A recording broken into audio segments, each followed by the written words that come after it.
Assalamualaikum warahmatullahi wabarakatuh. Bersama saya Ibu Yusrika Warnida Hanum, mengajar bidang studi kimia di SMA Islam An-Nizam Medan. Apa kabar semuanya? Semoga sehat dan tetap semangat belajar meskipun dari rumah. Hari ini kita akan belajar kimia yang pastinya sangat mudah untuk kita pahami. Bismillahirrahmanirrahim. Assalamualaikum warahmatullahi wabarakatuh. Ibu yang soleh dan soleha, apa kabar semuanya? Semoga sehat-sehat ya nak. Amin ya robbal alamin. Baik, kita lanjut materi kita di makromolekul. Kemarin kita sudah mempelajari tentang polimer ya. Apa itu polimer, jenisnya, sifatnya, cara pembuatannya dan sebagainya ya. Nah, kali ini polimer yang mau kita pelajari yaitu tentang karbohidrat. Tidak asing bagi kita ya, senyawa karbohidrat. Dari kita dulu sekolah SD mungkin sudah kita sering mendengar ya apa itu karbohidrat. Tentu karbohidrat yang kita kenal dulu beda dengan yang kita mau pelajari sekarang ya kan, karena kita sudah SMA. Nah, tentunya karbohidrat ini sebenarnya asal katanya adalah karbo dan hidrat ya. Karbo itu ya karbon gitu maksudnya ya. Hidrat itu air. Jadi sebenarnya karbohidrat itu adalah gabungan dari karbon sebanyak N dan H2O sebanyak N. Jadi ini tambahan ya. Jadi misalnya N itu 6, C 6, maka H2O-nya sebanyak N juga. Jadi karena H2 sebanyak N, maka hanya 12 O-nya 6. Nah, itu kita kenal dengan nama glukosa misalnya kan, C6H12O6. Nah, jadi intinya Ibu mau ngasih tahu bahwasannya karbohidrat itu berasal dari karbo dan hidrat ya. Karbon dan hidrat atau air. Nah, karbohidrat merupakan polihidroksialdehid dan keton atau zat yang dihidrolisis menghasilkan polihidroksialdehid dan keton. Jadi, karbohidrat ini nak punya gugus fungsi aldehid dan keton. Nah, maksudnya bukan dalam satu karbohidrat ya, tapi nanti kan karbohidrat ini ada banyak jenisnya. Jadi, misalnya satu jenis punya gugus aldehid. Nah, ada yang punya gugus keton. Jadi, intinya senyawa karbohidrat itu punya gugus fungsi, apakah aldehid, apakah keton, gitu ya. Nah, penggolongan karbohidrat berdasarkan proses hidrolisisnya atau penguraiannya. Maka, karbohidrat itu dibagi menjadi yang pertama ada namanya monosakarida. Disebut mono berarti satu, sakarida atau sakarin berarti gula. Maka monosakarida ini adalah satu gugus gula. Sederhananya begitu ya. Yaitu karbohidrat yang tidak dapat dihidrolisis menjadi gugus yang lebih kecil. Jadi maksudnya monosakarida ini adalah gugus gula yang paling sederhana. Kenapa? Tidak dapat diuraikan, tidak dapat dihidrolisis lagi menjadi gugus yang lebih kecil. Nah, sakarum dari bahasa Latin ya artinya gula. Ya. Nah, contohnya contoh monosakarida atau jenis dari monosakarida itu adalah glukosa, fruktosa, dan galaktosa. Nah, itu ya. Jadi ada glukosa. Ini ada bacaan aldoheksosa ya. Aldoheksosa, maksudnya glukosa itu adalah senyawa monosakarida atau turunan gula yang memiliki gugus aldehid. Heksosa berarti dia nanti C-nya 6, ya kan? Heksana gitu ya. Heksosa berarti gula yang punya C6. Kemudian fruktosa. Fruktosa ini ketoheksosa berarti senyawa fruktosa ini punya gugus keton gitu ya. Nah, jadi disampaikan di awal bahwasannya karbohidrat itu adalah polihidroksi, senyawa polihidroksi yang punya gugus aldehid dan keton. Jadi contohnya glukosa yang kita kenal, oh ternyata glukosa itu punya gugus aldehid namanya aldoheksosa, ya kan? Glukosa, fruktosa, dan galaktosa. Itu jenis dari monosakarida ya. Monosakarida yang mengandung gugus aldehid disebut aldosa, yang punya gugus keton disebut ketosa. Jadi aldehid aldosa, keton ketosa. Nah, ini contoh aldoheksosa. Ini contoh aldoheksosa yang punya gugus aldehid. Ini gugus aldehid, ya kan? Nah, tentu nanti ini akan mempengaruhi reaksi kimia yang terjadi ya. Kemudian ini ada ketoheksosa. Jadi kalau aldo, aldehid, keto ini gugus ketonnya. Gugus keton pada senyawa karbohidrat ya. Yang kedua ada namanya oligosakarida. Oligosakarida yaitu karbohidrat yang jika dihidrolisis menghasilkan 2 sampai 10 monosakarida. Nah, jadi ada namanya disakarida, trisakarida sampai nanti 10 sakarida ya, 10 monosakarida. Nah, contoh dari oligosakarida, nah ini tadi ada disakarida berarti di 2. Trisakarida berarti 3. 2 monosakarida, 3 monosakarida. Contohnya maltosa. Maltosa ini adalah gabungan dari 2 monosakarida. Siapa sakarida monosakaridanya? Glukosa. Jadi maltosa ini kalau dihidrolisis dia akan menghasilkan 2 glukosa atau 2 monosakaridanya yaitu glukosa tambah glukosa. Kemudian sukrosa. Sukrosa ini adalah contoh disakarida juga. Kalau disakarida berarti nanti diuraikan dia menjadi 2 monosakarida. Apa aja monosakaridanya, Bu? Kalau sukrosa, monosakaridanya adalah glukosa dengan fruktosa. Gitu ya. Disakarida yang ketiga ada namanya laktosa. Laktosa itu kalau dihidrolisis dia menghasilkan glukosa dengan galaktosa. Nah, gitu ya. Itu adalah oligosakarida. Nah, yang ketiga ada namanya polisakarida. Kalau disebut poli berarti banyak, sakarida berarti banyak gugus gula, yaitu karbohidrat yang apabila dihidrolisis menghasilkan lebih dari 10 monosakarida. Nah, ini tentu punya struktur yang lebih besar daripada monosakarida atau oligosakarida. Namanya juga polisakarida ya, karena poli berarti banyak sakaridanya, gugus gulanya. Disebutkan memiliki lebih dari 10 monosakarida. Contohnya pati. Pati itu adalah polisakarida yang kalau diuraikan itu akan menjadi banyak molekul glukosa. Lihat ya, banyak molekul glukosanya. Nah, ini lihat ya, pati banyak molekul glukosanya. Karena dia gabungan dari banyak monosakarida. Monosakaridanya adalah glukosanya ya. Nah, karbohidrat yang penting. Yang pertama glukosa, yang sering gitu maksudnya ya. Yang penting ini kan yang sering digunakan, yang sering kita kenal, yang familiar ya. Yang pertama monosakarida yaitu glukosa. Disebut juga dengan dextrosa atau optis aktif putar kanan. Dextro dan levo, ingat ya waktu kita belajar isomer kemarin ada dextro dan levo. Dextro putar kanan, levo putar kiri. Kemudian glukosa ini banyak terdapat dalam tumbuh-tumbuhan, terutama dalam air buah-buahan yang manis. Kemudian mengalami mutarotasi, yaitu peristiwa perubahan besarnya daya putar bidang polarisasi cahaya. Jadi glukosa banyak terdapat pada buah-buahan ya. Kemudian sifat-sifat glukosa yang lain. Sifatnya apa? Yang pertama, dapat diuraikan oleh ragi menjadi alkohol dan karbon dioksida. Nah, ini sering kita gunakan dalam fermentasi atau pembuatan tape. Apakah tapenya tape ubi atau singkong, ubi kayu, atau tapenya tape pulut ya kan? Pulut ketan. Ketan apakah biasa yang sering dibuat itu kan ketannya hitam ya. Ketan putih jarang, tapi ada juga sih yang mencampur ya kan.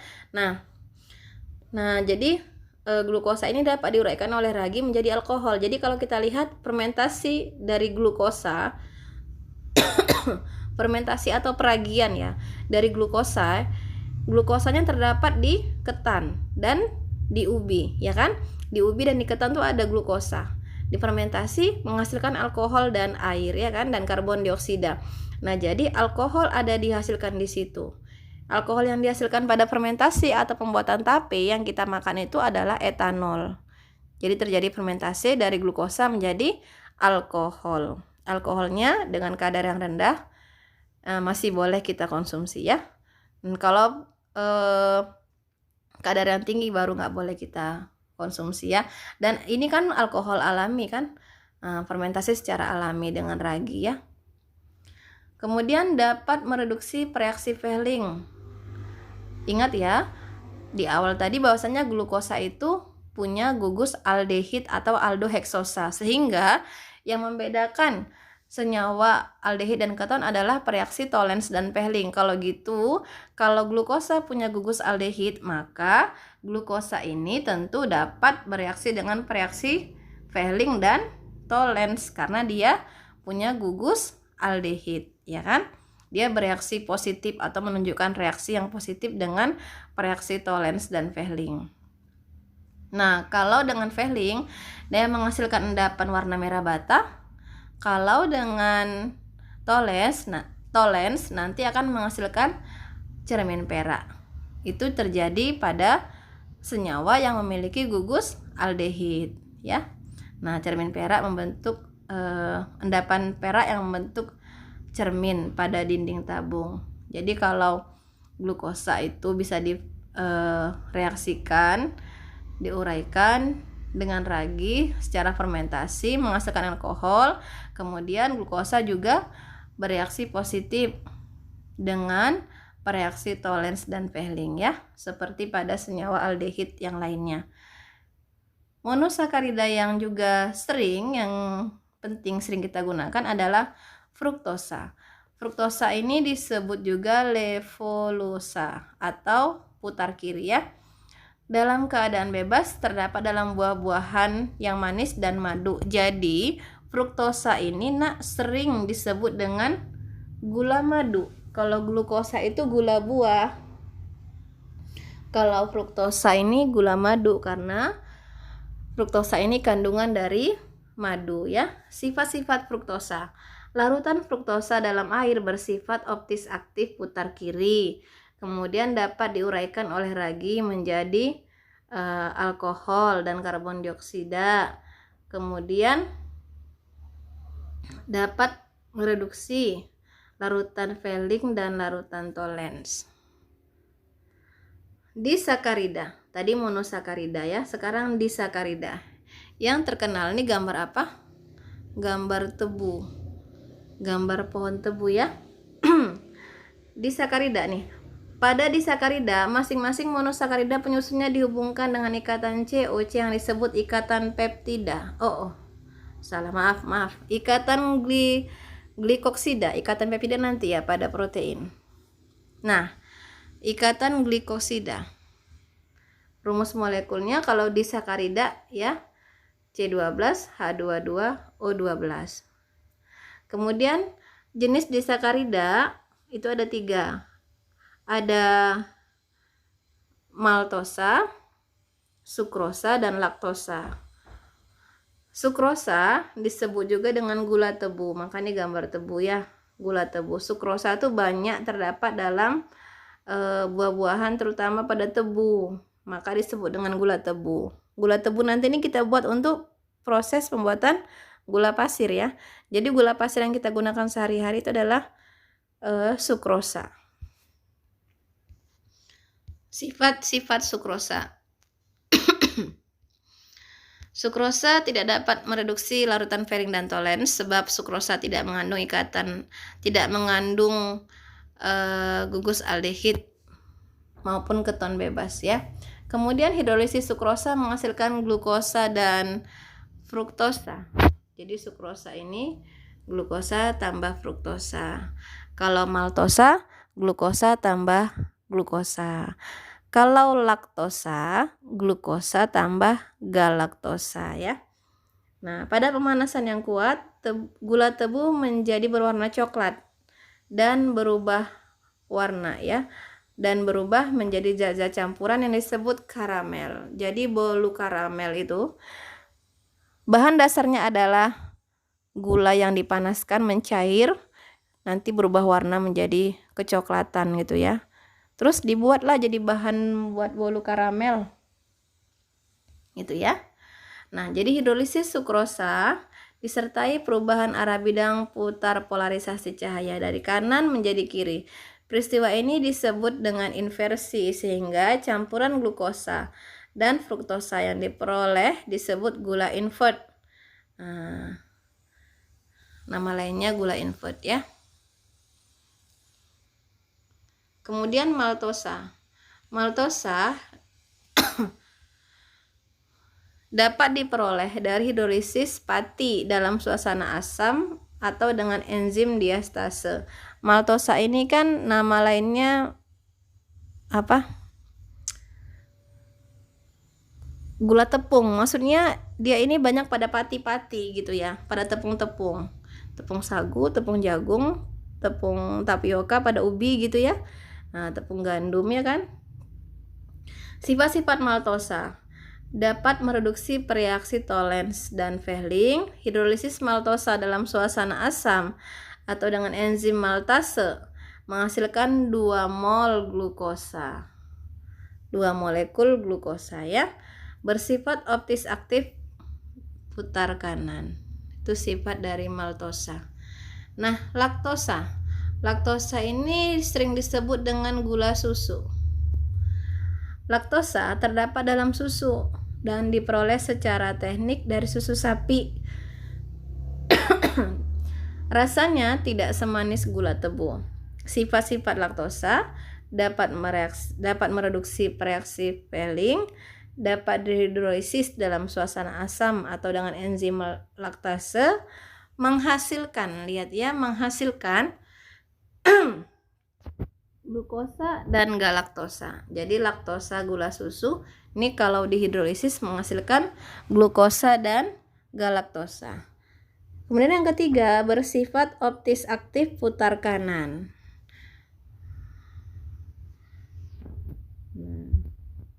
Ini polisakarida yang sering ya. Yang pertama atau yang populer, yang sering digunakan, yang penting ya. Yang pertama pati. Pati nama lainnya kan zat tepung ya, atau amilum. Zat pati terdiri atas rantai-rantai tidak bercabang atau amilosa dan rantai-rantai yang bercabang atau amilopektin. Zat pati banyak terdapat pada kentang, gandum-ganduman, ubi kayu, dan sagu.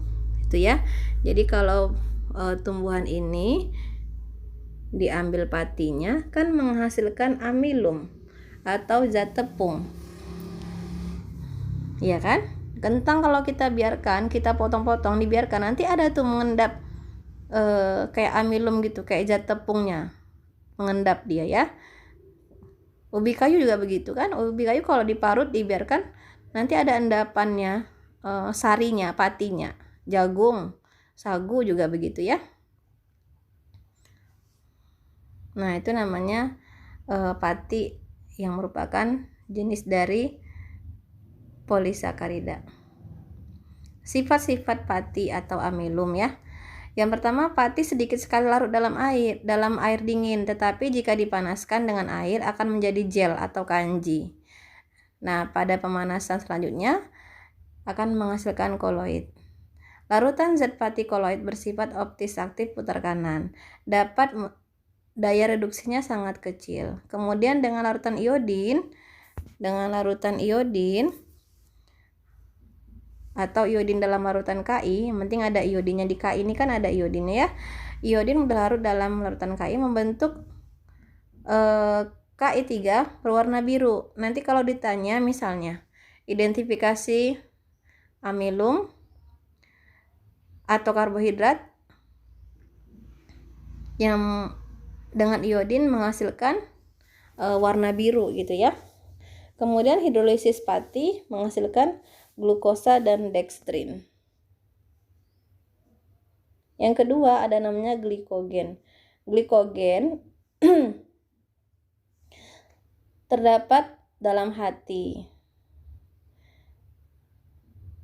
Kemudian glikogen ini menunjukkan sifat kimia yang sama dengan zat tepung, bersifat optis aktif yang ke kanan. Hidrolisis dengan asam-asam encer menghasilkan glukosa, sedangkan hidrolisis dengan amilosa menghasilkan maltosa. Itu glikogen ya, atau gula hati.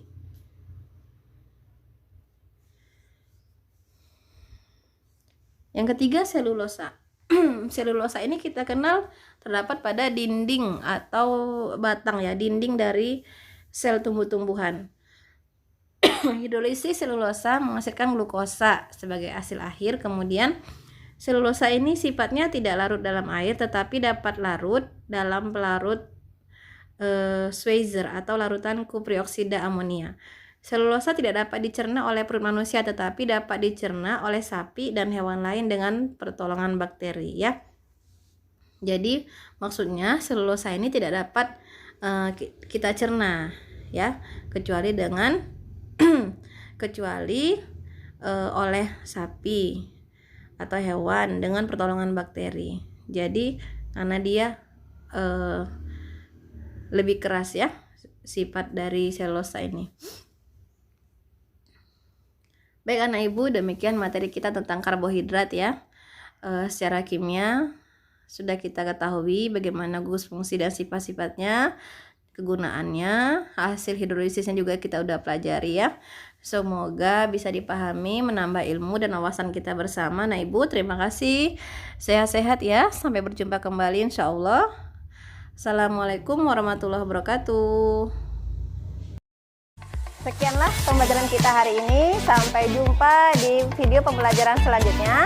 Jangan lupa like, comment, and share. SMA Islam An-Nizam, unggul, cerdas, Islami.